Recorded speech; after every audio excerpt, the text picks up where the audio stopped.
just want to welcome you all to our first panel this academic year. It's one of our career seminars. And to begin with, before I welcome the panelists and do a few introductions, I'm going to just tell you a little bit about why we're here and how this fits into the mission of the Career Center. I'm going to read the mission of the Career Center to you. I'm not going to read the whole time, I promise, but I want to get this right. The Career Center is a comprehensive program. So your Career Center is comprehensive. It does a lot of things. It provides a broad range of services and high quality support to help students, to help you explore your interests and related careers. We've got panelists from a number of them. Make well-informed and timely academic choices. Identify pathways to achieve your goals and become successfully employed as contributors to our regional community and economy, like these panelists up here. And so, how do you become successful? That's really the focus of today's panel. You're going to gain a lot of knowledge and credentials and education here while you're at SCC, but there are some things that we can't that you can't take for granted, that you won't necessarily be trained to do unless you identify them now, today, on the front end, and make them a priority. And it's a priority for FCC that you develop some skills that will make you successful in a job search and ultimately as new professionals wherever you work. And we've dedicated a lot of focus to it. We've got campus theme around a base camp level at which you'll be exploring careers and identifying soft skills to be successful, and we're going to talk about them today.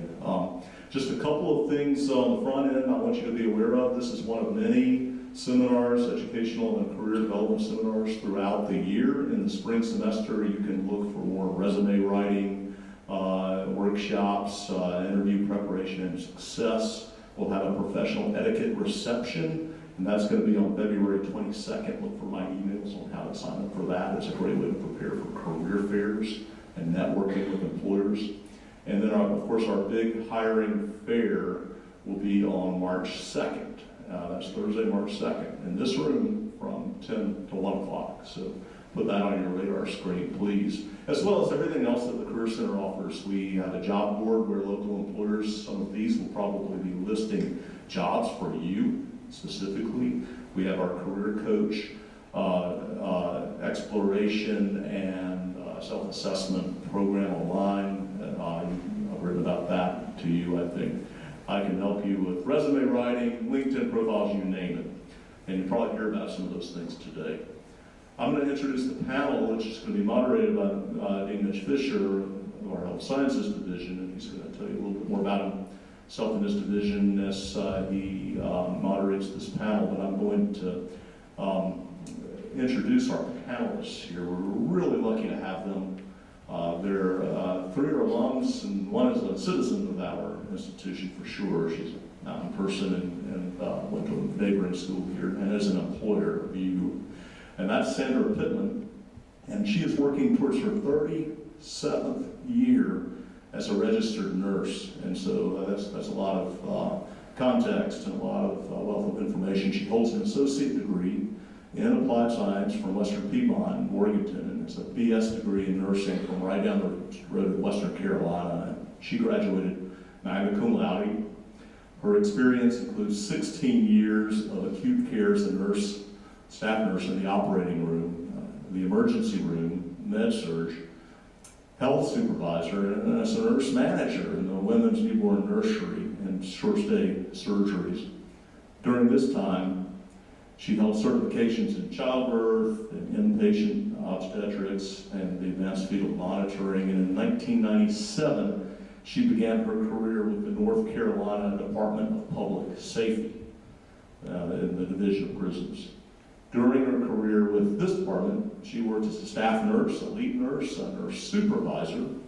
She supervised a lot of healthcare professionals like many in this room aspire to be. She's a regional supervisor with the prison's Mountain region, and she also was a CPR and new nurse orientation instructor. So she's done a bit of teaching and training as well, and she holds certification as a correctional healthcare professional, and she's a member of the North Carolina Correctional Association.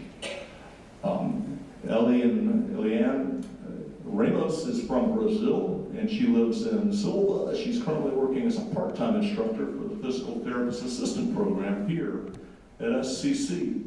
And she's a part-time VRN PTA at Macon Valley Nursing and Rehabilitation Center.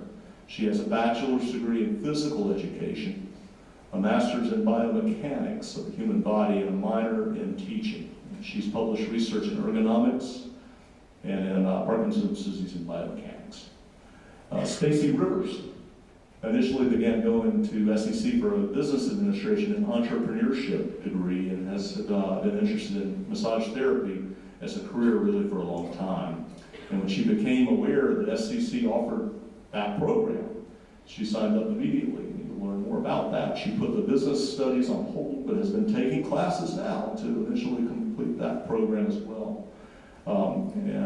While was just graduating from massage therapy and becoming a licensed therapist, she opened her own massage studio in Franklin, Rivers Therapeutic Massage. And she's also employed at a world-renowned area spa that I might add has posted jobs in the job board for you. Ginger Smith, she graduated from Southwestern Community College in December with an associate's degree in applied science with the Human Services program. And she graduated with honors. She interned at the Cherokee Tribal Food Distribution Program, where I understand she ran the show in a lot of ways. She'll tell you about that. Before that, she worked in materials management and then as a clinical operating room tech at Mission. And currently she works for Sunoco Plastics as the shipping coordinator in Waynesville. That's our panel, and I want to give them a warm welcome. And I'm going to dive right into content because they have a lot of really specific things to say that will help you identify and begin to develop those skills we talked about. So I'm going to turn the panel over to Dean Mitch Fisher. Thank you.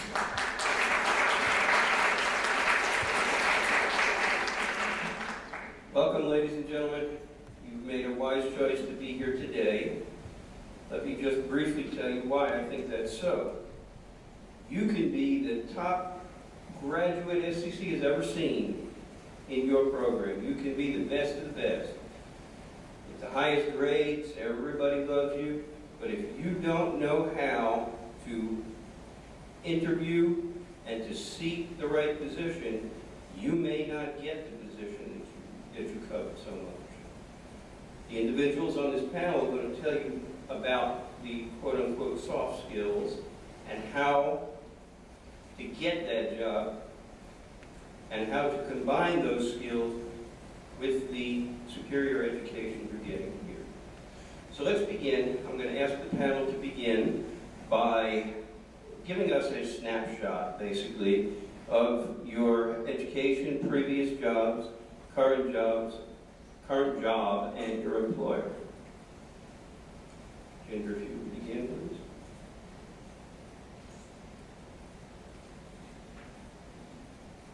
Okay, can I have a list of what you just said? Wow, I started, my first job was in the grocery store business. And it was instilled in me at an early age that work is everything. In my time with that, I learned people skills are so important. Eye contact, caring about what you do. I went from that to home improvement, worked in that area for about 13 years until an illness struck me down. I was totally disabled for 3 years. If you think that what you plan in life is where you're going to go, that probably won't happen. That's just a minor percentage of the people that may end up in where they want to go. I've done courier work, small package to medical supplies. I've worked in hospitals. And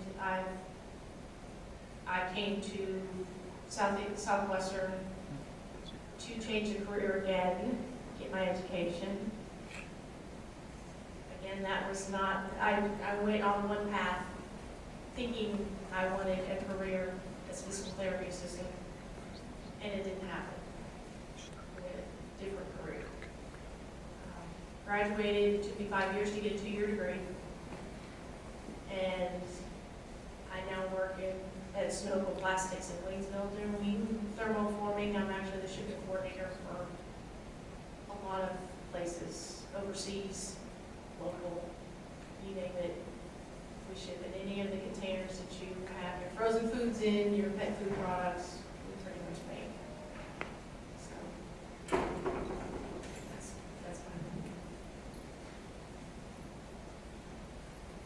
All right, let's see if I can deal with this. So I'm Eliane, they call me Ellie over here. If I would talk about my first job, we'll sit here for quite a while. So I'm from Brazil, and my first job, I was 15, and I was working at a lawyer's office. After that, I went to be able to be at school and have a job aside. I had to wait tables, I work at a gym as an exercise tech down in Brazil. And then when I decided to come to U.S., I started looking to education here, and I had a little bit of language barrier to begin with. So I started at SEC back in 2006 at the Outdoor Leadership Program. And I graduated from the Outdoor Leadership Program. I was working for NLC in Crescent City, and I worked there for about 4 seasons. And after that, I was always looking for something that would be a little more challenging to me. And as having a bachelor's in physical education, always amazed about the body, and always liked working with people, I decided to go into physical therapy and then to the PTA program. And what I can tell you about that, the biggest thing is that when I started this program, I was already thinking about as a career, as a job. And that was the biggest thing. This is what I want to do, and I'm going to look into this as a career. The first day of class, I felt like I was employed. Here I am. I'm a part-time instructor for SEC, and since August, I started in August, and it's been great.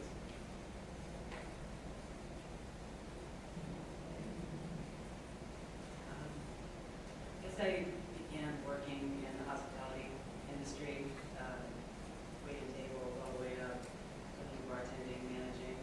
So I finally owned a restaurant, switched to accounting, and pretty much simultaneously did both for a long time.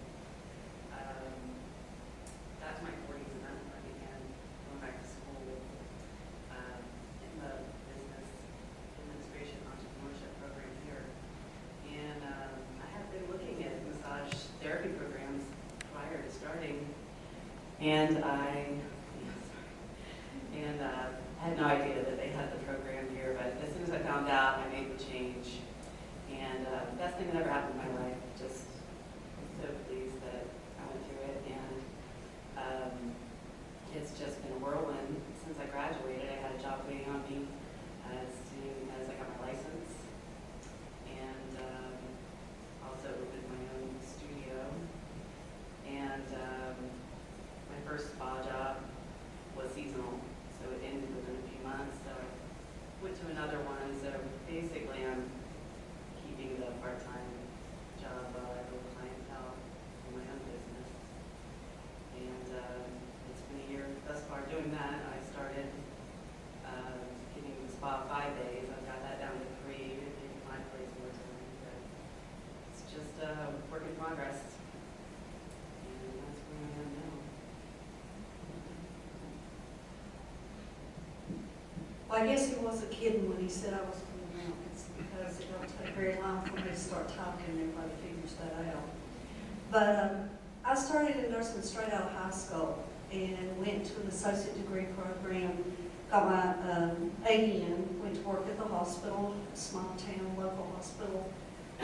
Gave me the opportunity to try almost every aspect of nursing. I worked there during those 16 years.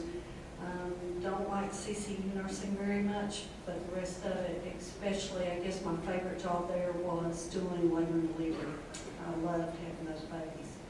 And part of why I included on the little blurb that we sent about having certifications is that once you find something that you really enjoy, it's not just enough to say I've got a degree in that. You need to keep growing and you need to keep learning.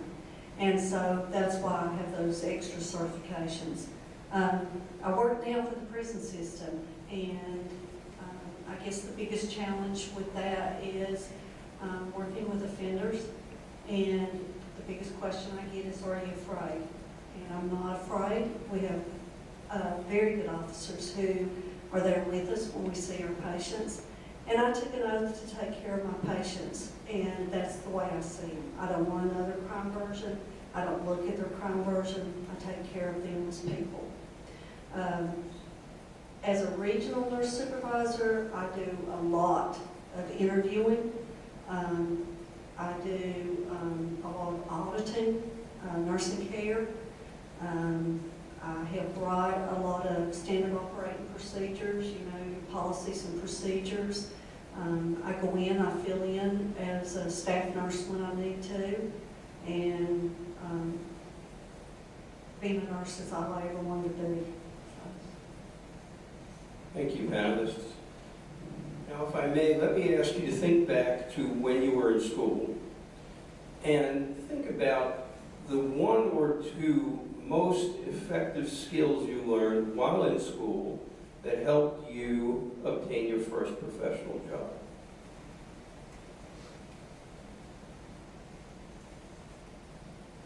We'll start again on this side of the table if you wish. No, on this side. Put me with a gun here.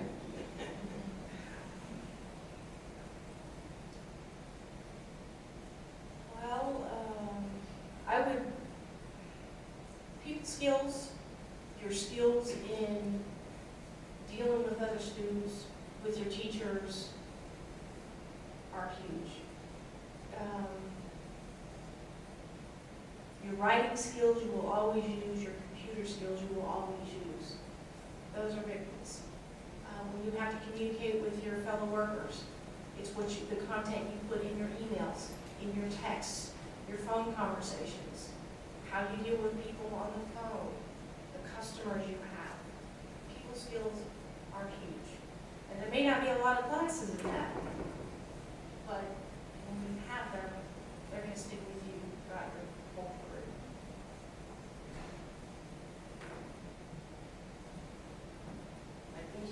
I think she said it all.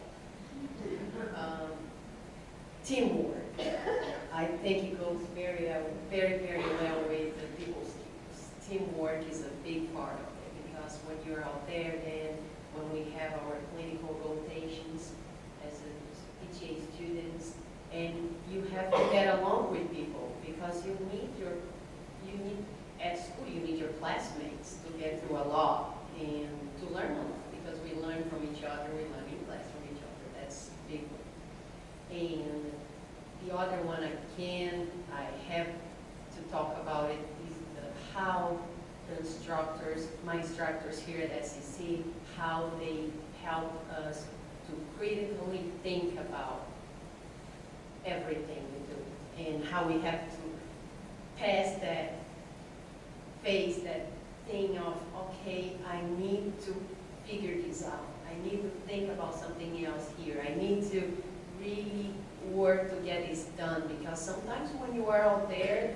you're working with people. It's amazing. You're going to see so many different personalities and how people like things and how people relate to each other, and culture too, that you have to work through things to how to engage your patient, how to find a solution for a little problem you have or something that is going on. It's always something that it's big. And here at SCCA, that was the biggest thing for me. I learned how to critically really think through scenarios, and they are really good about that here. So that's a big one. And I really appreciate the time they took to challenge us so we could learn how to do that. It's a very important skill that your employee is going to appreciate that you can think through and you're just not just relying on asking everyone all the time after you get through the process of always, okay, what can I do here? How can I figure this out? And yeah, that's a very good one. I think something that goes along with people skills and teamwork, in a way, is networking, is what I found to be a very important thing as I was getting my education, still just finding people that were already in the industry that I'm in, and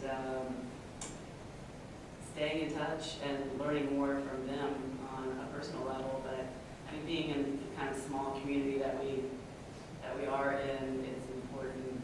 We know. I mean, the way I got my first opportunity was from word of mouth, someone mentioning my name, and knowing that I was in this program. So it's just important to present yourself in a positive way so that people want to refer you, and just being part of kind of the community of the career that you're heading towards.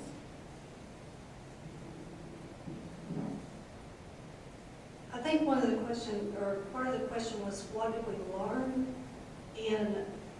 in college, I guess, that helped us get the first job. The last week of my clinical rotations, I spent role playing. We wrote resumes. We did interviews. Our instructors interviewed us. And one of the things that, I can remember them stressing to us was to look professional, act professional, and sell yourself.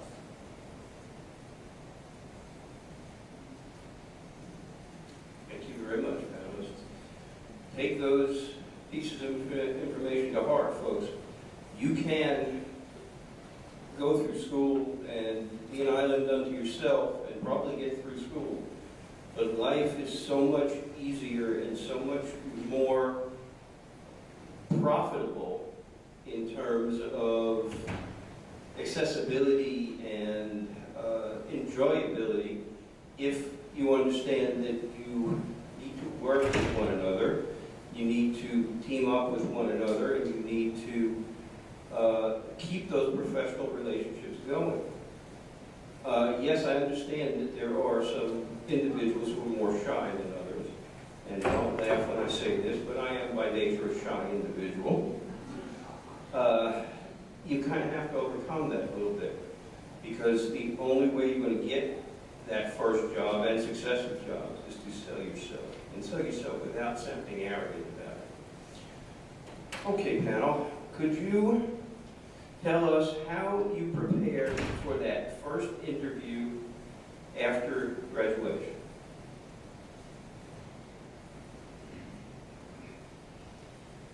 I decided that I did not want to go the traditional route or the older route of going out and selling myself, so I cheated. I went to a temp agency, but I said, sell me. Do the work and sell me. Well, it wasn't quite all my work because I needed to build my resume. I needed to put all this together. So I called on Mike Despo, who was new to college and helping students with careers. I made an appointment with Mike, went in, said, look, this is what I'm looking for. Help me out. And he did. He helped me construct my resume, which then I could go and say, oh, here, yeah, I have my resume. I got a job through the temp agency. Initially walked into their office and handed them my paper, and pretty much they were drooling with, ooh,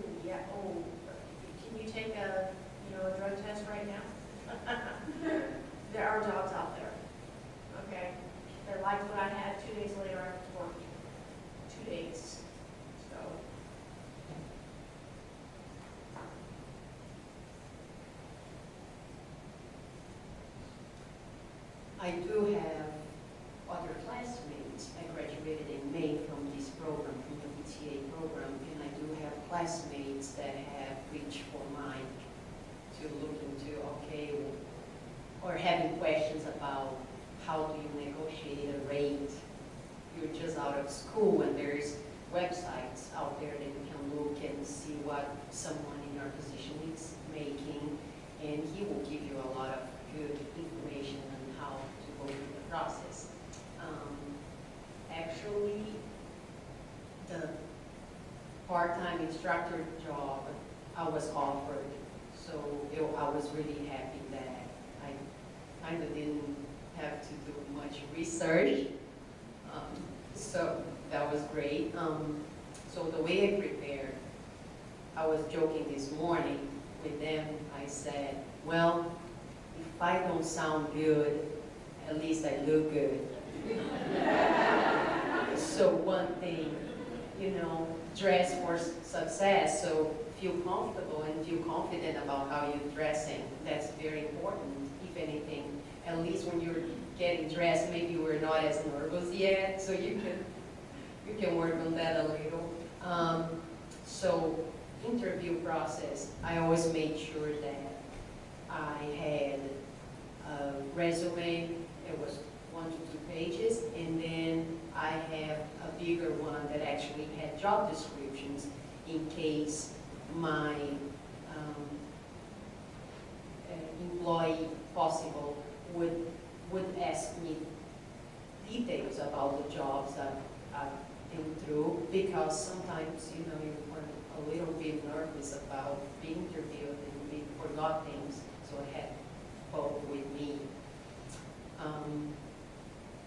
Also, I made sure that I had questions for the employee, and one of the questions I really, really, really like it is when they ask you, why do you think we should hire you? So that's one that I made sure I was prepared. The other one I was prepared, it was, why do you want to work for us? It's another one I really like it to be prepared for, because the two, you're going to be talking about your skills, and the other one, you got to make sure that you know the business, or you know your employee, right? You got to make sure that you know why you want to work for them, so you can do a little research on that, and that's very important to know, so in case they ask you that question.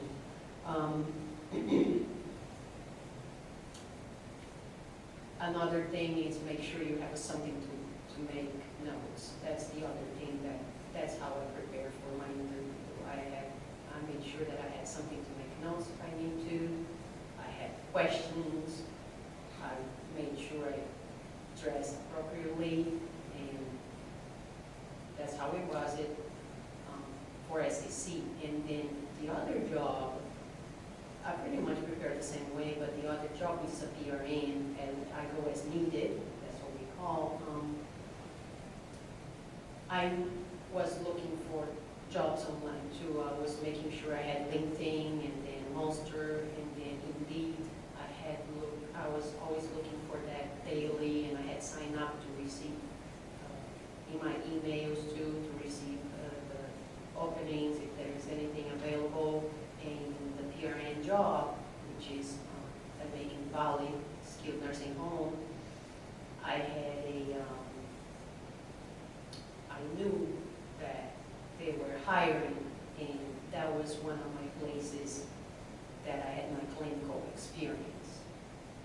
So again, just like Mitch said, you gotta sell yourself. I was selling myself while I was on my clinical rotation.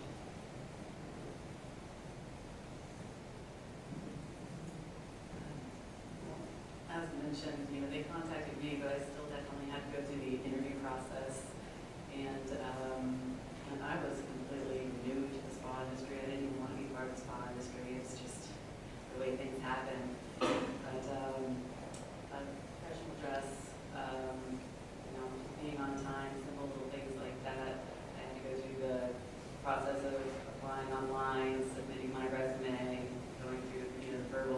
interview. And one of the biggest parts of a massage therapy interview is you have to massage the spa director, so that's a little nerve-wracking. And yeah, I trained for that, just me. I didn't massage anyone I could until I got there. But I got hired like halfway through the foot massage, so all was well. And yeah, that was about it.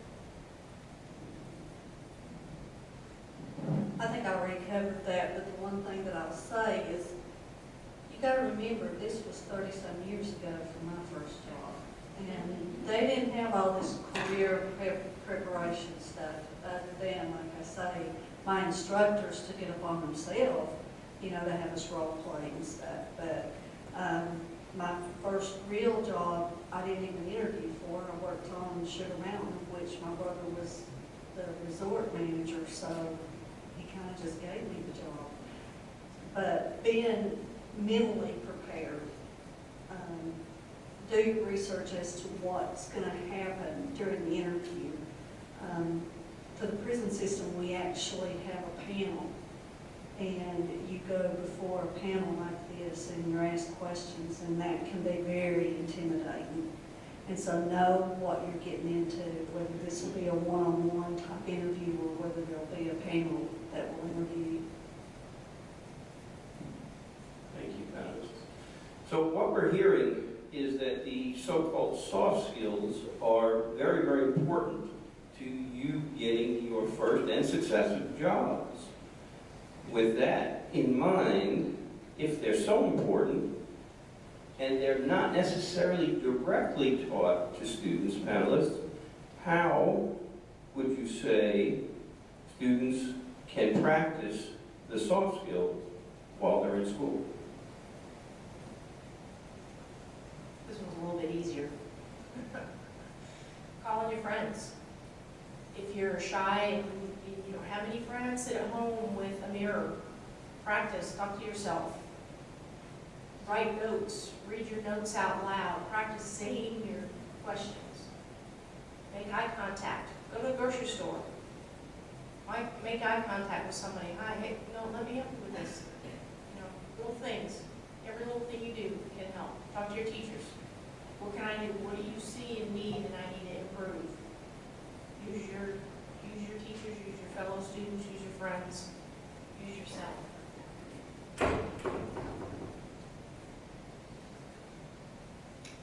Like I said before, the first day of school, I was employed already. So when you start in school, you gotta have that. Is that really what you want to do, and that's your career? So go ahead and start acting like, and be on time. And this is soft skills. Be on time is a big one. Be earlier. Smile. It's not about you, right? It's about the profession. So those are simple things you can start with. And of course, in our case, the PTA, we do have a clinic in the program, so the students can practice their skills, especially the soft skills too. Right? So, but the biggest thing really is, if you care about the patient, you care about people, you gotta have to work a little hard to really put out there that you care about people. That's the biggest thing. When your employees see that you really care about others, and you're going to care about them, you're going to care about the job, that's the biggest part of it. But you're coming to school the first day of school, that's your job already. So your job to be prepared and be on time.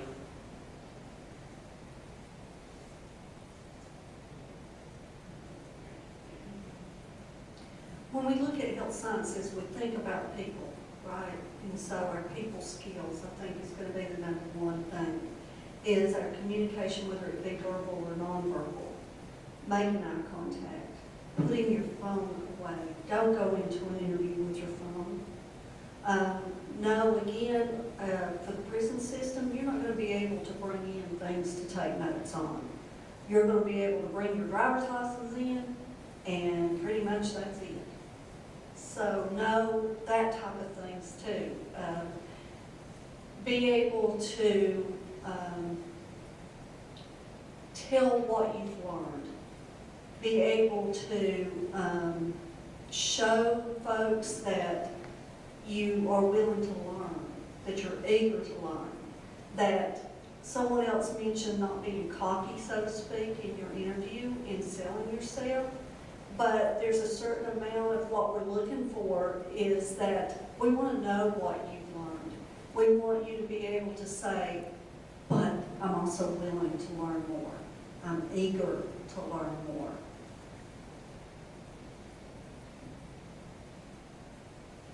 Thank you, panelists. To kind of follow up on that, what mistakes do you see applicants making, and what behaviors concern you most as an employer when you see them in applicants?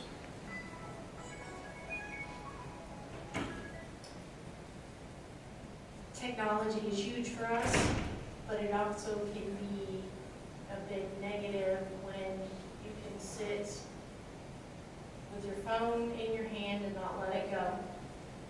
When this becomes your priority over meeting with one-on-one or a group or whatever. You need to care. If you don't want it, go. You don't need to be there. You know, the wasting of time. If you want a job, tell them what you're worth. Okay? But you need to follow the rules. You need to be on time. Respect where you're at and other people, and respect yourselves. I'm sure she has more to contribute about being an employer, but again, as my point of view, it's not about you again, right? It's about them, and if you show that to them, that's a big part of it. I think that professionalism is the main thing, and the way you present yourself to an employer is just huge. And some of the previous employers that I have talked to, dress alone is something that they look at very closely, you know, and the way you carry yourself. You have to have a positive attitude and present yourself as someone that the one person you're interviewing with is just one person you want to be around. And being lost for words. I'm going to back up a minute. I thought of something else in preparation for your interview. Look at the job description. Because when you're applying for a job, most of the time, they will have a blurb of what they're looking for. Those are key words and key clinical issues that we'll be looking for you to say you have. You possess those things. If you're a medical record assistant or an LPN, CHA, whatever it is, we're going to be looking for the words that's in that. We're going to be looking for being on time for the interview. We're going to look at your presentation of yourself. For the prison system, a lot of times they have a sign, this little thing that we don't look at attire because a lot of people are coming in uniform to do it. But I am going to look at the fact that if you look like your uniform just got out of the back seat of the car, that shows me what kind of work I'm probably going to get out of you. Thank you, panelists. Now that you have the job you sought, what helps you keep that job and excel in that job? Even though I'm not in a human services category of work, it's huge for how I survive in my job. I deal with customers, I deal with customer service, I deal with trucking companies, drivers, my coworkers. It's endless. And it's how I present myself, and I have turned around the whole area of where I work and how we present ourselves to everyone else. And we have so many negative values going against us in every area. And now I get compliments every week that we have minimal issues, minimal from what we started with. That's huge.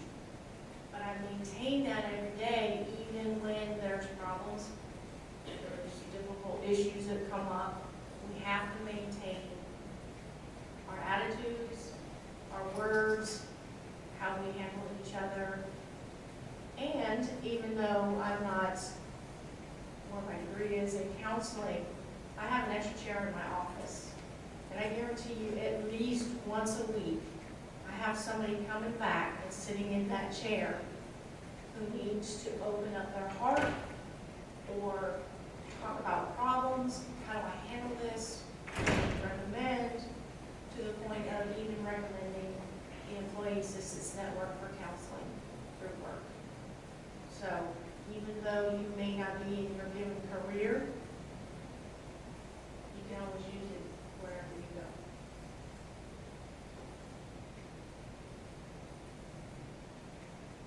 Well, do you love when you do it? If you love when you do it, I think it's the first step. I think it's the biggest part of it. So if I love what I do, and I do so far, it's been great. I'm always looking for new things to do it and new challenges. I have to challenge myself and make interesting. And that's the biggest part of it, because to me, I feel it's the biggest part of it, because your employer is going to be looking to how much this person can contribute and keep contributing and keep innovating, right? Because you want to do your job and you love what you're doing, so you're always looking to new things you can do it. And that's how I feel so far. I'm always looking for something else I can do, something different I can implement, something, but that's again, it's because I love what I do. I think that when you work with people, and it has to do with their health and how they feel, and the most important to us as human beings, being able to do what you need and what you love as a human being, so you allow people, you help them to get better. And this is huge for me as someone who cares about others. So if you love it, you can do it, you can keep your job. And I agree, and it's the reward of doing what I love and actually being able to help people. And whether it's the only time I'm going to see them going through the spa on their anniversary, or it's a client that I see on a regular basis and have for 6 months, just knowing that I'm helping them, whether it be to relax or stress, or if they have some physical ailment, that I'm able to comfort them through it. It's all worth it, just knowing that you're there for them in one way or another.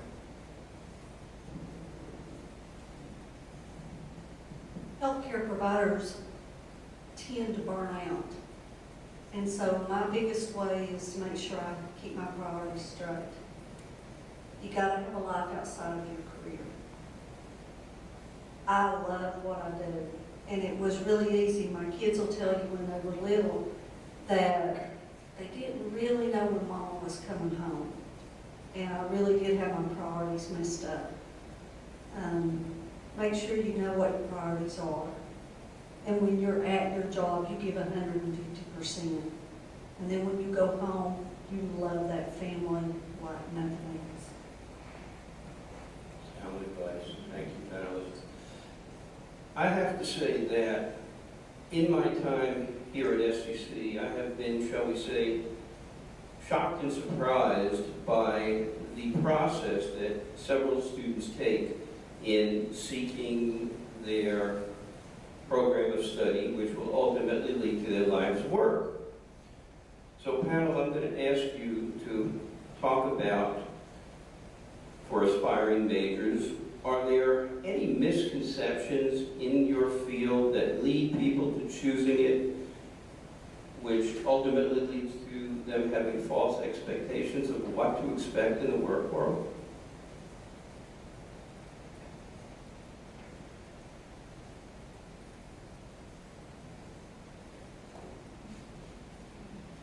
I think for human services, when something has happened in your life, I call it a life shift, it affects you deeply. That's probably the #1 driving force to leading people into that field. Is there something that's happened to you in your life? You got through it.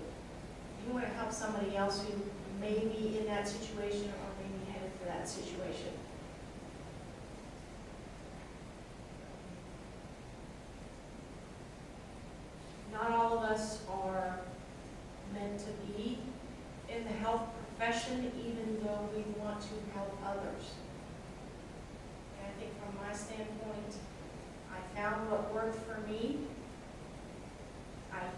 my past to get where I'm going, and every life shift that I had, and there was more than one, took me on a different path. Again, I'm not working as a counselor, but I so use my skills every day in helping others.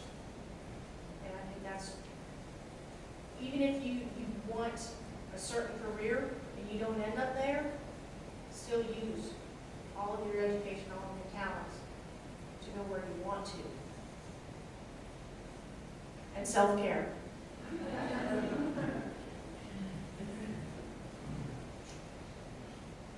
I think whenever you interview for this program, especially talking about the PTA, they give you a good broad view of what to expect. But I'd say the best thing you can do really is do as much research as you possibly can on that field that you're trying to go to, because there are things you can only find out once you are experiencing, right? So the best thing I can say, really research on that career you're willing to start, to make sure that, okay, up to this point, that's really what I want to do. And sometimes people change their, people change, you change when you go through a healthcare career in school. It's life-changing. There's a lot of things that you may not like it, but if the things you like will make up for that, so you stay and if you care about people, because that's why we're here. But the biggest thing, again, research as much as you can so you can make sure that you cover pretty much everything or the most part of it before you go into the field and not get disappointed. It's really hard to, I find this being a hard question because it will depend. Sometimes you have some expectations and they change.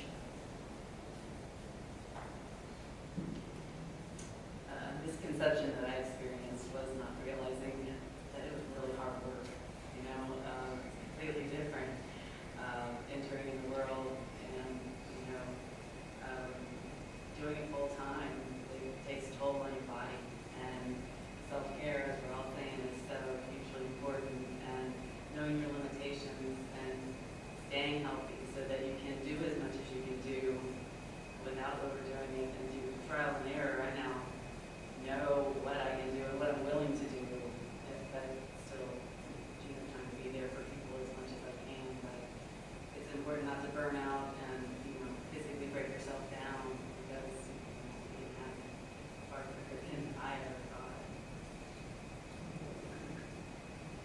For those of us who are adrenaline junkies and we watch Code Gray or whatever that is on television and all this where it's all about blood and guts and excitement, and then when you get to become a real nurse, you got to realize that there's the poop patrol that you got to do sometimes too, if you know what I mean. And so it's not, don't get into it without your eyes wide open, knowing what your career involves, knowing that there's going to be good days, that you're going to have the patients that are going to survive and that you are going to be able to help, and there's going to be the days that you're going to take care of the patient, that the best thing you can do is to allow them to die with dignity.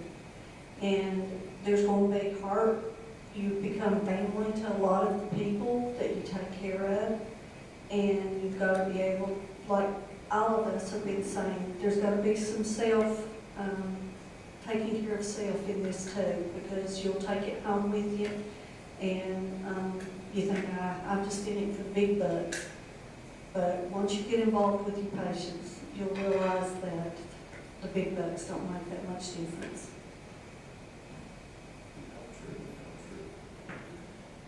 Panelists, let's shift gears just slightly. Let's go back to new graduates interviewing for their first position. What are questions that a new graduate interviewing for their first position should not ask at an interview? How much will I make? how much are you gonna pay me to do this job? I come in and interview just like that. Well, how much are you gonna pay me to do this job? I think that would pretty much shut everybody down, in my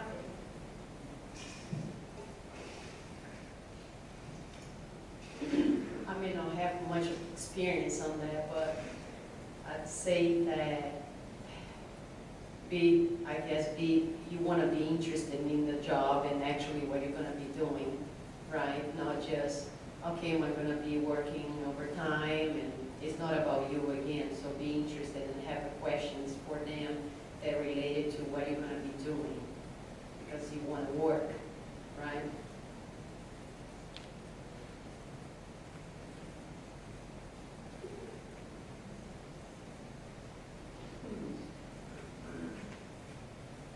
I guess, will I have to work weekends and holidays? Duh. People die on the weekends too, right?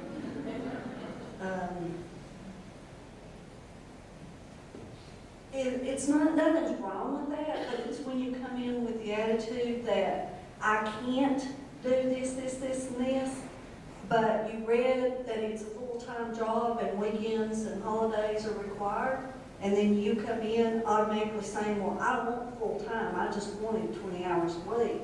Well, apply for a 20-hour-a-week job because you're tying people up who are actually there to interview for a full-time position. Very sound advice. Panelists, what's the best thing about your current job?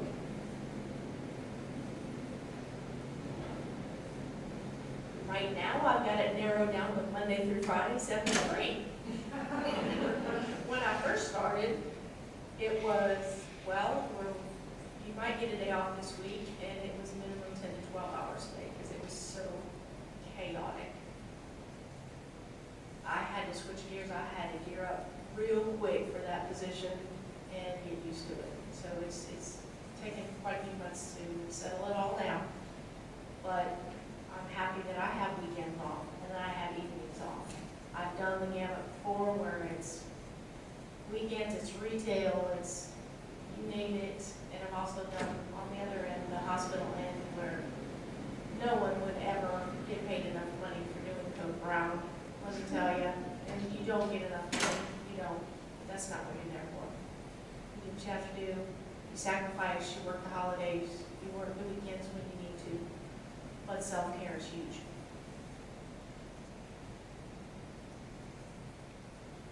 The best thing about my job, I've got one.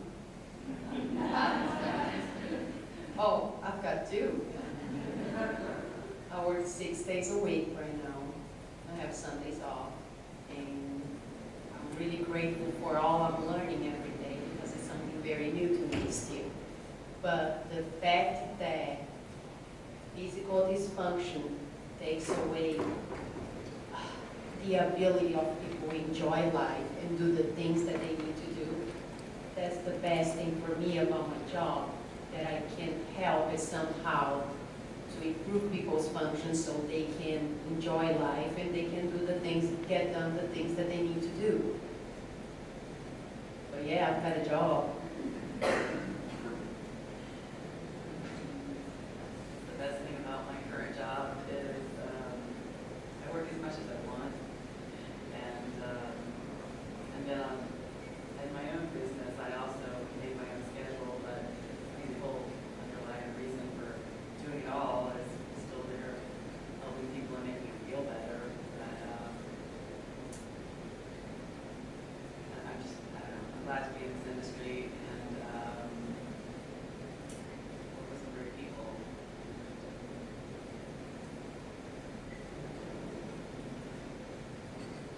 I think there's two reasons I think that it's the best. Would be the first one is that as a taxpayer of North Carolina, I get to be part of ensuring that our money that we're spending is providing quality patient care to the offenders that is within our care. And the other thing is I have 11 of the prisons from the far west that are under me. And I have several new nurse supervisors, and watching them grow, helping them learn, developing them into good supervisors, and watching that process take place, knowing I had a little piece of it, is probably the best part of it. Very good. Thank you, panelists, for that incredibly valuable advice. Let me close our portion of the program by saying we can, here at SCC, offer you a wonderful education. But as I say to students who end up in my office, which hopefully aren't going to be terribly many of you, it has to be a 50-50 proposition. Not only do we have to put out to our utmost, but so do you. And if you will put out your part of the bargain, I guarantee you will go the extra mile and put out our part of the bargain. And you will graduate a well-trained professional. When it comes to the so-called soft skills, you're going to have to find ways, both through working with your colleagues and your instructors, to enhance those soft skills. We are very, very fortunate here that we do have a career services director that works extremely well with us in health sciences. And Mike and I often team up to work with students, and we're more than willing to do that whenever a student wants us to, whenever a student needs us to. In fact, to me, that's the most important part of my job. So I'm more than happy to drop everything when a student needs that type of assistance. But again, that's something you have to bring forward. I can't come to you and ask those questions. You need to come to Mike or myself. And if you do, we'll guarantee that you're on the right path, and you will get that first job if you follow the advice that you've heard here today.